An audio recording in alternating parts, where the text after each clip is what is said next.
Parte 3, capítulo 46. Pip se acercó hasta quedar bajo el resplandor amarillo de la lámpara. Despacio, cogió aire. Intentaba pensar a pesar de los ruidos que le llenaba la cabeza. Entornó los ojos y estudió detenidamente el rostro que tenía ante ella. Ahora que se encontraba más cerca, pudo ver las diferencias obvias. La forma del arco de Cupido de los labios, la curva descendente en el borde de los ojos donde antes se dirigían hacia arriba, la protuberancia de las mejillas apenas unos centímetros más baja de su lugar habitual, cambios que el tiempo no podía imprimir a una cara. En los últimos meses, Pip había mirado tantas veces la fotografía que se sabía de memoria cada línea y cada curva del rostro de Andy Bell, y esta no era ella. Pip se sintió apartada del mundo, ingrávida, falta de sentido. «Tú no eres Andy», le dijo con suavidad, justo cuando el policía llegaba por la escalera y le ponía una mano en el hombro. El viento producía aullidos en los árboles y el 42 de la carretera de Millen estaba iluminado con destellos azules intermitentes. Ahora, el camino estaba ocupado por 4 coches de policía que componían un cuadro bien abierto, y Pip acaba de ver cómo el detective Richard Hawkins, con el mismo abrigo negro que llevaba en todas las ruedas de prensa desde 5 años atrás, entraba en la casa. Pip se detuvo para oír a la gente tomarle declaración a la chica, pero las palabras que oyó no eran más que sílabas que seguían unas a otras sin ningún sentido para ella. Se concentró en respirar el aire fresco y cortante, y en ese momento fue cuando sacaron a Elliot, con 2 policías a cada lado y las manos esposadas detrás. Estaba llorando y las luces azules parpadeaban sobre su rostro húmedo. Los lamentos que profería despertaban en Pip un miedo primigenio e instintivo. Este era un hombre que sabía que su vida estaba acabada. ¿De verdad habría creído que la chica que tenía en el desván era Andy? ¿Se había aferrado a esta creencia todo el tiempo? Los policías le cogieron la cabeza y se le agacharon para entrar en el coche. Luego se lo llevaron. Pip le vio irse hasta que el túnel de los árboles se tragó los bordes del automóvil. Cuando acabó de darle su número de contacto a la gente, oyó el sonido de una puerta del coche que se cerraba tras ella. «Pip», el viento le trajo la voz de Ravi. El corazón le dio un vuelco y luego salió corriendo en su dirección. En la parte de arriba del camino de entrada chocó con él. Ravi la cogió y la apretó entre sus brazos. Ambos se mantenían en pie contra el viento. «¿Estás bien?», le preguntó él apartándole un paso para mirarla. «Sí», contestó ella. «¿Qué haces aquí?» «¿Yo?», se señaló a sí mismo. «Cuando no apareces en mi casa te busqué en el encuentro a amigos. ¿Por qué viniste sola?» Miró a los coches de policía que estaban detrás de él. «Tenía que venir», dijo. Necesitaba preguntarle por qué. Si no lo hacía, no sabía cuánto más tendría que esperar para saber la verdad. Abrió la boca una vez, luego otra, hasta 3 veces antes de ser capaz de empezar a hablar. Y luego se lo contó todo a Ravi. Le explicó, bajo el ruido de los árboles y con la luz azul ondulada a su alrededor, cómo había muerto su hermano. Cuando las lágrimas empezaban a caer por el rostro de Ravi, Pip le dijo que lo sentía, porque será todo lo que podía hacer, como intentar apagar un volcán con un vaso de agua. «No tienes por qué sentirlo», le dijo él, medio llorando y medio riendo. «Nada va a traérmelo de vuelta, ya lo sé, pero de alguna manera lo hemos hecho. A Sal lo asesinaron, era inocente y ahora todo el mundo lo sabrá». Se volvieron para ver al detective Richard Hawkins sacar de casa a la chica, envuelta en una manta violeta. «No es ella, ¿verdad?», preguntó Ravi. «Se le parece mucho», respondió Pip. La chica miraba en todas direcciones, con expresión asombrada, confusa y libre, mientras reaprendía cómo era el mundo exterior. Hawkins la condujo hasta un coche y subió a su lado. 2 agentes uniformados se colocaron adelante. Pip no entendía cómo Elliot había llegado a creer que aquella chica la que había encontrado andando por la carretera a Andy. ¿Se trataba de un espejismo? ¿Elliot necesitaba creer que no había muerto como expiación de lo que hizo a Sal por su causa? ¿O es el miedo que lo cegó? Eso era lo que Ravi pensaba, que Elliot estaba aterrorizado con la posibilidad de que Andy estuviese viva y pudiera regresar a casa, y entonces lo culparían a él del asesinato de Sal. Y en ese estado de terror tan elevado, le bastó con encontrar una chica rubia que se pareciera suficientemente a ella para convencerse a sí mismo de que había encontrado a Andy, y la había encerrada para poder contener así el terrible miedo de que la encontraran con ella. Pip sintió mostrando su acuerdo mientras miraba cómo el coche de policía se alejaba. «Creo», dijo con suavidad, «que simplemente era una chica con el pelo equivocado y la cara equivocada cuando el hombre equivocado pasó a su lado y la vio». Y luego estaba esa otra pregunta espinosa que Pip aún no había podido formar en alto. ¿Qué le había pasado a la Andy Bell real aquella noche después de salir de la casa de los Ward? La gente que le había tomado declaración se le acercó con una cálida sonrisa. «¿Necesitas que te llevemos a casa?», le preguntó a Pip. «No, gracias», declinó. «Tengo el coche allí». Hizo que Ravi entrara en el coche con ella. De ninguna manera iba Pip a dejar que él volviera a casa solo. Temblaba demasiado. Y aunque no quisiera decirlo, ella tampoco quería estar sola. Pip metió la llave en el contacto y vio su cara en el espejo retrovisor antes de que las luces se apagaran. Parecía demacrada y unas grandes sombras oscuras le rodeaban los ojos.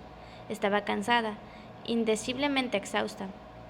Por fin puedo contarle todo a mis padres, dijo Ravi una vez que dejaron atrás Wander y entraron en la carretera principal.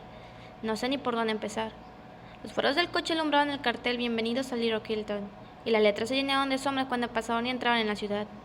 Pip condujo hasta High Street y se dirigió hacia la casa de Ravi. Se detuvo en la rotonda principal. Del otro lado de la misma había un coche esperando para entrar. Con los faros de un blanco brillante y cegador, era su turno de pasar. ¿Por qué no se mueven?, preguntó Pip, observando un vehículo oscuro en la esquina, bañado por la luz amarilla de la farola sobre él. No sé, dijo Ravi. Entra tú. Pip lo hizo y avanzó despacio por la glorieta. En el otro coche seguían sin moverse. Cuando se acercaron más y los faros del coche dejaron de deslumbrarlos, Pip disminuyó un poco la velocidad y miró curiosa por la ventanilla. ¡Ay, mierda!, exclamó Ravi. Era la familia Bell, los tres. Jason al volante, con la cara roja y surcada de lágrimas. Parecía estar gritando. Golpeaba el volante con la mano y la boca se movía con enfado. Dawn iba a su lado, asustada. Estaba llorando. Su cuerpo se agitaba al respirar a través del llanto y su boca mostraba una confusa agonía. Los coches se cruzaron y Pip vio a Becca en el asiento de atrás. Tenía la cara pálida y apoyada contra el cristal frío. Tenía la boca abierta y el ceño fruncido, con la mirada perdida. Enfocaba al infinito. Y mientras se cruzaban, Becca pareció volver en sí y su mirada aterrizó en Pip. La reconoció, y en sus pupilas se instaló algo pesado y urgente. Algo parecía el terror. Se alejaron a calle abajo y Ravi dejó escapar un suspiro. ¿Crees que se lo habrían dicho?, preguntó él. Parece como si acabaran de enterarse, contestó Pip. La chica seguía diciendo que su nombre era Andy Bell. A lo mejor ellos tienen que ir para contratar de forma oficial que no lo es. Miró en el espejo retrovisor y vio cómo el coche de los Bell entraba por fin en la rotonda, de camino a la falsa promesa de recuperar a su hija. Parte 3, capítulo 47. Bien entrada la noche, Pip se sentó en el borde de la cama de sus padres, y con ella la culpa que la corría y su historia, cuya narración fue casi tan dura como la propia vivencia. La peor parte fue cara, cuando el reloj de su móvil pasó las 22. Pip supo que no podía seguir posponiéndolo. El pulgar sobrevolaba el botón de llamada, pero no era capaz de llegar a presionarlo. No se creía con el valor suficiente de decir las palabras en alto y escuchar cómo el mundo de su mejor amiga cambiaba para siempre. Cómo se volvía extraño y oscuro. Pip deseaba hacerlo bastante fuerte, pero había aprendido que no era invencible. Ella también podía venirse abajo. Pulsó la opción de mensaje y empezó a escribir.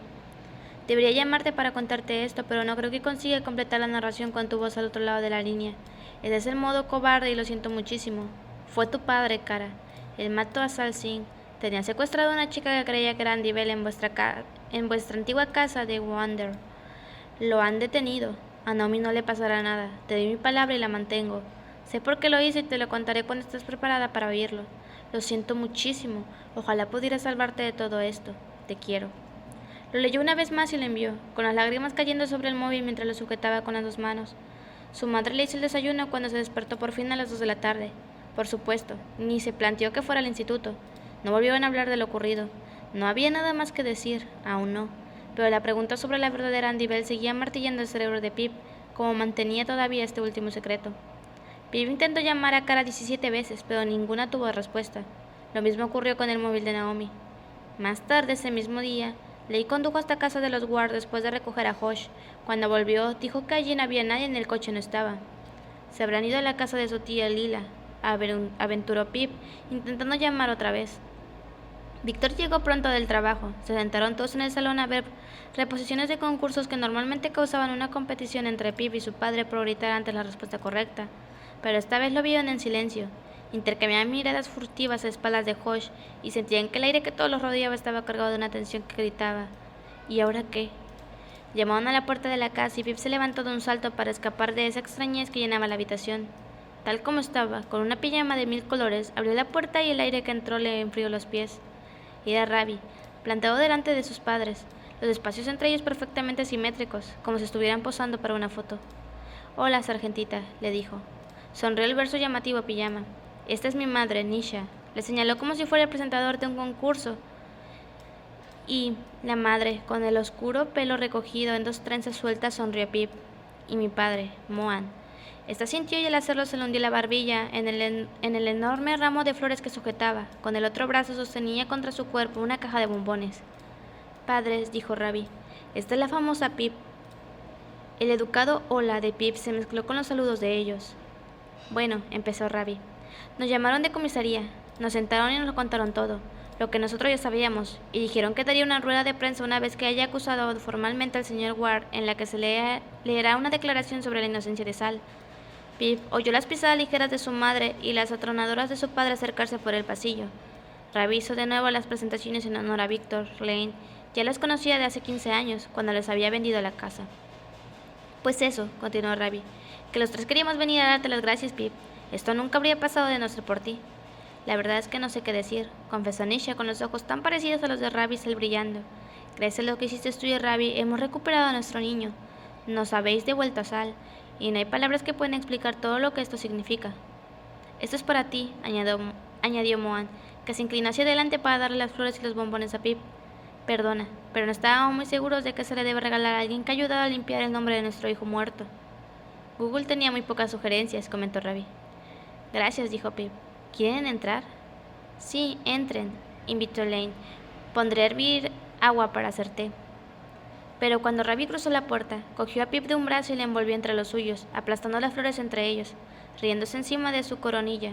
Cuando la soltó, Nisha dio un paso adelante y entonces fue ella quien la abrazó. El suave perfume que desprendía le olió a Pip a hogar, a madre, a tardes de verano. Y luego, sin saber bien cómo o por qué sucedió, todos empezaron a abrazarse, los 6 unos a otros, intercambiándose y riéndose con los ojos llenos de lágrimas. Y así, sin más, con flores aplastadas y un carrusel de brazos, los 5 disiparon la tristeza sofocante y confusa que se había cernido sobre su casa.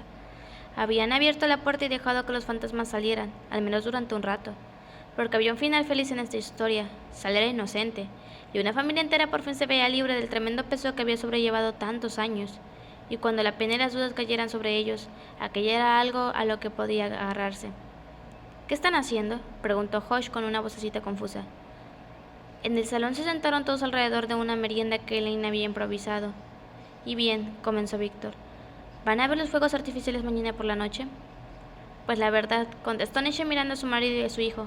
Creo que este año sí deberíamos ir. Será la primera vez desde... Bueno, ya saben, pero las cosas son diferentes. Es el principio del cambio. Sí, dijo Ravi, me gustaría ir. Desde nuestra casa no se ven. Una decisión estupenda, apuntó Víctor mientras palmeaba. ¿Qué os parece si quedamos allí, sobre las 7, al lado del puesto de bebidas? En ese momento, Josh se levantó y se dio prisa en tragar su sándwich para poder recitar. Recuerda con ahínco de noviembre, el día 5, una tradición sucedió y conspiración de la pólvora se llamó. Esta conspiración no se debe olvidar, y por ello su recuerdo debemos señalar. Tiro Kilton no se había olvidado de la conspiración, solo había decidido adelantar la conmemoración al día 4, porque los de la barbacoa pensaban que la afluencia sería mayor el sábado. Pip no estaba segura de sentirse preparada para hacer frente a todas sus personas y sus miradas inquisitivas. Voy a rellenar la tetera, anunció. Cogió el recipiente vacío y lo llevó a la cocina. Se quedó con la mirada fija en el hervidor y observó su reflejo deformado en la superficie cromada hasta que Ravi distorsionado apareció detrás de ella. Estás muy callada, dijo. ¿Qué hay en ese enorme cerebro tuyo? En realidad, no necesito ni siquiera preguntar. Ya sé lo que vas a contestar. Andy. No puedo fingir que se acabó, confesó, porque no es verdad. Pip, escúchame. Has hecho todo lo que estaba en tus manos. Sabemos que Sal era inocente y lo que pasó. Pero no sabemos lo que le sucedió a Andy. Después de que se fuera de casa, Elliot esa noche desapareció. Eso sigue igual y nunca la encontraron. Ya no es tu trabajo, Pip, le recordó él. La policía ha reabierto el caso. Deja que se ocupen ellos. Tú ya has hecho suficiente. Lo sé, admitió, y no estaba mintiendo. Estaba cansada. Necesitaba librarse de todo esto de una buena vez. Necesitaba que el peso que cargaba sobre los hombros fuera solo el propio. Y ese último misterio de Andy Bell ya no era asunto suyo. Ravi tenía razón. Su parte había acabado. Parte 3, capítulo 48. Su intención había sido tirarlo. Eso es lo que había dicho a sí misma. El tablón del asesinato tenía que ser destruido porque ella ya había terminado con ese asunto. Era hora de desmantelar el andamio de Andy Bell y ver qué quedaba de Pip debajo del mismo. Había empezado bien, quitando algunas de las páginas y colocándolas en montoncitos en una bolsa de basura. Y entonces, sin darse cuenta de lo que estaba haciendo ni de cómo sucedía, se encontró a sí misma revisando todo otra vez, releyendo los registros de producción, pasando los dedos por las líneas de cuerda roja, mirando de nuevo las fotos de los sospechosos, buscando la cara de un asesino. Había estado tan segura de que el tema había acabado para ella. Durante todo el día, mientras jugaba juegos de mesa con Josh, no se había permitido pensar en ello ni un momento.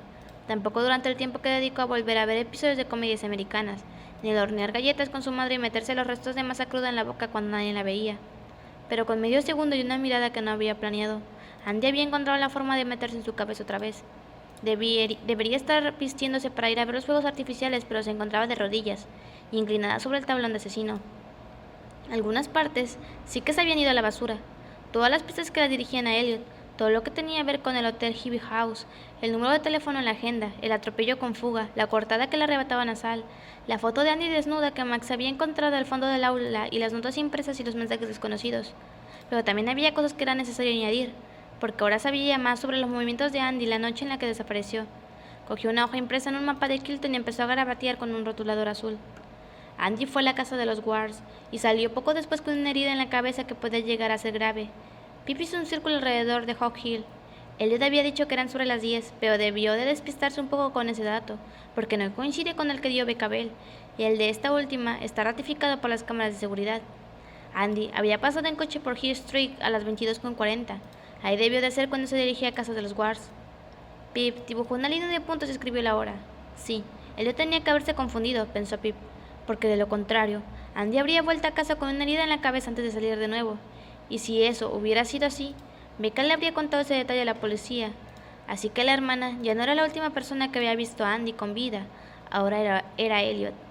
Pero entonces, Pip mordisqueó la punta del rotulador, pensativa. Elliot dijo que Andy no había ido en coche hasta su casa. Él pensaba que había ido andando, y al mirar el mapa, Pip vio que eso no tenía sentido. La casa de los Vela de los Wards estaba muy cerca. A pie solo tenías que atajar a través de la iglesia y luego cruzar el puente peatonal. Probablemente se llegara antes caminando. Pip se rascó la cabeza. Aquello no cuadraba.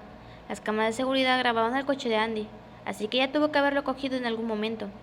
A lo mejor aparcó en los alrededores de la casa de Elliot, pero no lo suficientemente cerca como para que lo viera. Y entonces, ¿cómo fue que Andy desde ese punto hasta aquel en el que desapareció? Desde Hawk Hill hasta su sangre en el maletero de su coche abandonado cerca de la casa de Howie.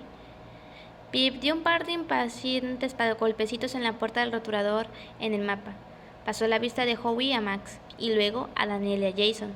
En Little Kilton había existido dos asesinos. Uno que pensó que había matado a Andy y acabó con Sal para ocultarlo, y otro que realmente había matado a Andy Bell.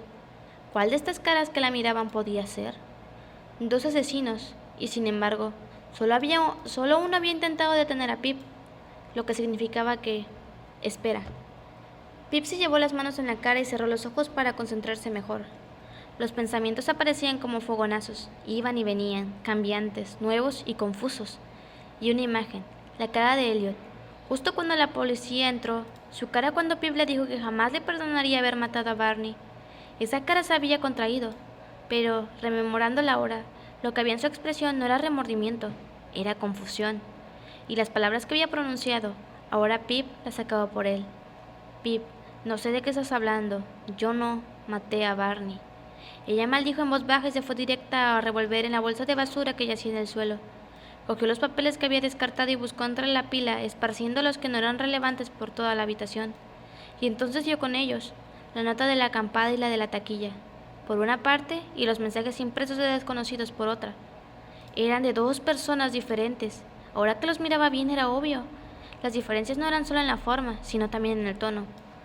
En las notas impresas, él le llamaba Pipa, y las amenazas eran sutiles e implícitas, incluso la que había escrito en su PC, pero desconocido la había llamado zorra estúpida, y las amenazas distaban de ser implícitas. La habían obligado a destruir su portátil y le habían matado a su perro. Se reclinó sobre su espalda y dejó escapar un largo suspiro. Dos personas diferentes.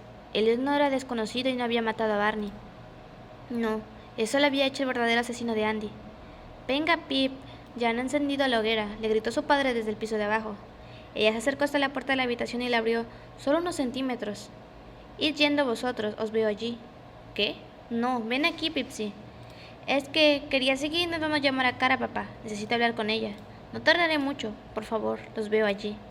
De acuerdo, mi amor, concedió Víctor. Salgo en 20 minutos, lo prometo, dijo ella. Muy bien, si no nos encuentras, llámame. En cuanto oyó la puerta de casa cerrarse, Pip volvió al lado del tablón del asesinato, con los mensajes de desconocidos en la mano. Revisó los registros de producción para intentar averiguar en qué punto de la investigación los había recibido. El primero le había llegado justo después del encuentro con Howie Bowers, cuando Ravi y ella fueron a hablar con él, y se enteraron de que Andy vendía droga, y Max compraba Riponol. Y luego se habían llevado a Barney, a mediados de semana. Había pasado un montón de cosas juntos antes de eso. Se había encontrado 2 veces con Stanley Forbes. Había ido a ver a Becca y había hablado con Daniel en la reunión vecinal con la policía. Arrugó los papeles y los lanzó por la habitación con un gruñido que nunca se había oído a sí misma. Seguía habiendo demasiados sospechosos, y ahora que los secretos de Elliot estaban al descubierto y Sally iba a ser exculpado, ¿estaría el asesino buscando venganza? ¿Iba a cumplir sus amenazas? ¿Debería Pip estar sola en casa? Miró todas las fotos con gesto concentrado, y con el rotulador azul dibujó una gran cruz sobre el rostro de Jason Bell. No podía ser él. Había visto su expresión cuando se le cruzó en el coche, después de que los detectives lo hubieran llamado. Tanto él como Dawn estaban llorando, enfadados, confundidos, pero había otra cosa más en ambas expresiones. Un pequeñísimo atisbo de esperanza brillaba entre las lágrimas. Quizá, aunque ya se les habían dicho que no era Andy, una pequeña parte de ellos esperaba que sí lo fuera. Jason no podía haber fingido esa reacción. Su expresión era auténtica. Pip cogió la foto de Andy, en la que estaba con sus padres y con Becca, y la miró. Miró dentro de sus ojos. No vino todo de golpe. Llegó en pequeños fragmentos que se iban iluminando en su memoria. Las piedras iban cayendo y formando una línea. Pip cogió todas las hojas importantes del tablón del asesinato. Entrada 3, entrevista con Stanley Forbes. Entrada 10, primera entrevista con Emma Hutton. Entrada 20, entrevista con Jess Welker sobre los Bell. 21, Max compraba drogas a Andy. 23, Howie y las drogas que le proporcionaban a Andy. Entrada 28 y 29, adulteración de bebida en las fiestas de Destroyer. El papel en el que Ravi había escrito: ¿quién pudo haber cogido el móvil de prepago? En grandes letras mayúsculas, y la hora a la que Elliot dijo que Andy había salido de su casa. Las miró todas y supo quién había sido. El asesino tenía una cara y un nombre, la última persona que había visto a Andy con vida. Pero había una última cosa que confirmar.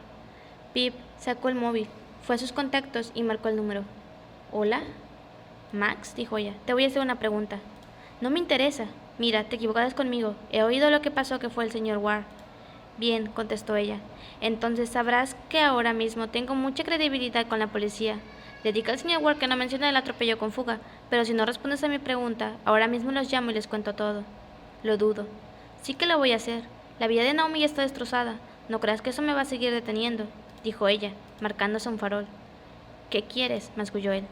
Pip hizo una pausa, puso el altavoz del móvil y entró en la aplicación de grabar voz. Presionó el botón rojo y tomó aire con la suficiente fuerza para ocultar el pip del botón. Max, en una fiesta de Destroyer de marzo del 2012. ¿Drogaste y violaste a Becca Bell? ¿Qué? No, claro que no, joder. Max, gritó Pip a través del teléfono. Ni se te ocurra mentirme, o te juro por Dios que te arruino la vida. ¿Echaste Ripol en la bebida de Becca y luego tuviste sexo con ella? Él tosió. Sí, pero, no fue una violación. Ella no dijo que no. Porque tú la drogaste, asqueroso, gritó Pip. No tienes ni idea de lo que hiciste. Colgó el teléfono, detuvo la grabación y apagó el móvil. Luego clavó la vista en la oscura pantalla, que le devolvía su reflejo. La última persona que había visto viva a Andy había sido Becca. Siempre había sido Becca. El reflejo de Pip pestañeó y ella tomó la decisión.